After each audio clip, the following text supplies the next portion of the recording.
Mobile Legends မှာဆိုရင်တင်းလိုက်ချတဲ့အခါမှာကိုတင်းရဲ့ front line မှာတစ်စေးပဲ stand တွေ initiator တွေနဲ့ခေါင်းတိုးပေးရတာတွေ ultimate AoE spell တွေနဲ့တစ်ဖက်တင်းကိုဖြိုခွဲရတာတွေကလက်ရှိ run မှာတော်တော်များများဘယ်လိုဆော့အောင်လဲဆိုတော့သိလာကြတယ်အဲ့တော့ဒီ video လေးမှာအဲ့လို front liner တက်နေတဲ့မှာတိတ်ရွေးချယ်ပြီးဂိုင်းလေးမရှိတဲ့ ultimate AoE တက်နေတဲ့ကဆော့ကောင်းနေတဲ့ hero တချို့ကိုကျွန်တော်ကဒီ video လေးမှာပြပြပေးပါမယ်ပထမဆုံး hero တစ်ကောင်ကတော့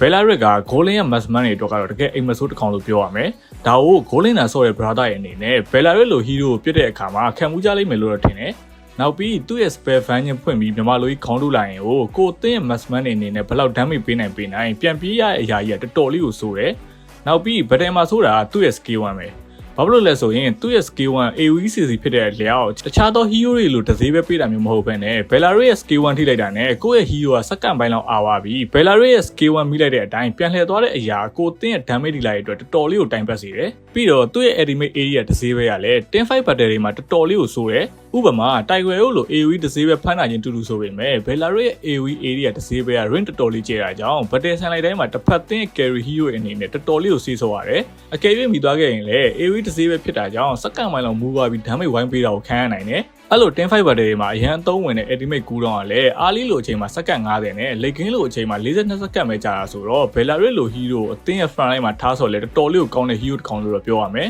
နောက် hero တစ်ကောင်ကတော့ Tiger ဆိုတဲ့ hero က battle မှာခေါင်းတုလွယ်လဲရတယ်လို့ goal line နာ Massman ကို cover ပေးရမှာလဲရှေ့ကနေ vision အပြစ်ပေးနိုင်တဲ့ Roma တစ်ကောင်ဖြစ်ပါတယ်နောက်ပြီးသူ့ရဲ့ spell ကလည်းတစ်ဖက်အသင်းဘက်က hero တွေအနေနဲ့တစ်ခါလောက်မိဘူးရရင်နောက်တစ်ခါဝင်ဖို့ကကြောက်တတ်ကြတယ်အဲ့ဒါကတော့ Tiger ရဲ့ ultimate ဖြစ်တဲ့ Implosion ပါဒီ ultimate ကအသင်းအတွက်တော်တော်လေးကိုကောင်းဝင်မဲ့ပွဲရဲ့အနိုင်ရှုံးကိုဖန်တီးပေးရမှာကကိုတိုင်းဆောင်းမဲ့သူကအဓိကပဲဟာသူ့ရဲ့ spell ဒါဘယ်လောက်ကောင်းကင်တဲ့သူအနေနဲ့တော်သားလို့ on တော့မပါလာရင်တော့ဒီလို hero ကင်ထားလဲရှုံးမှာမလို့ brother အနေနဲ့ဒီ hero ကိုကျွမ်းကျင်အောင်အရင်လုပ်ဖို့ပြောချင်ပါတယ် brother အနေနဲ့ရောဘယ် AoE တန်းတွေက brother အတွက်ပိုပြီးဆင်ပြေလဲဆိုတော့ comment မှာဝင်အောင်ရေးသားခဲ့လို့ရပါတယ်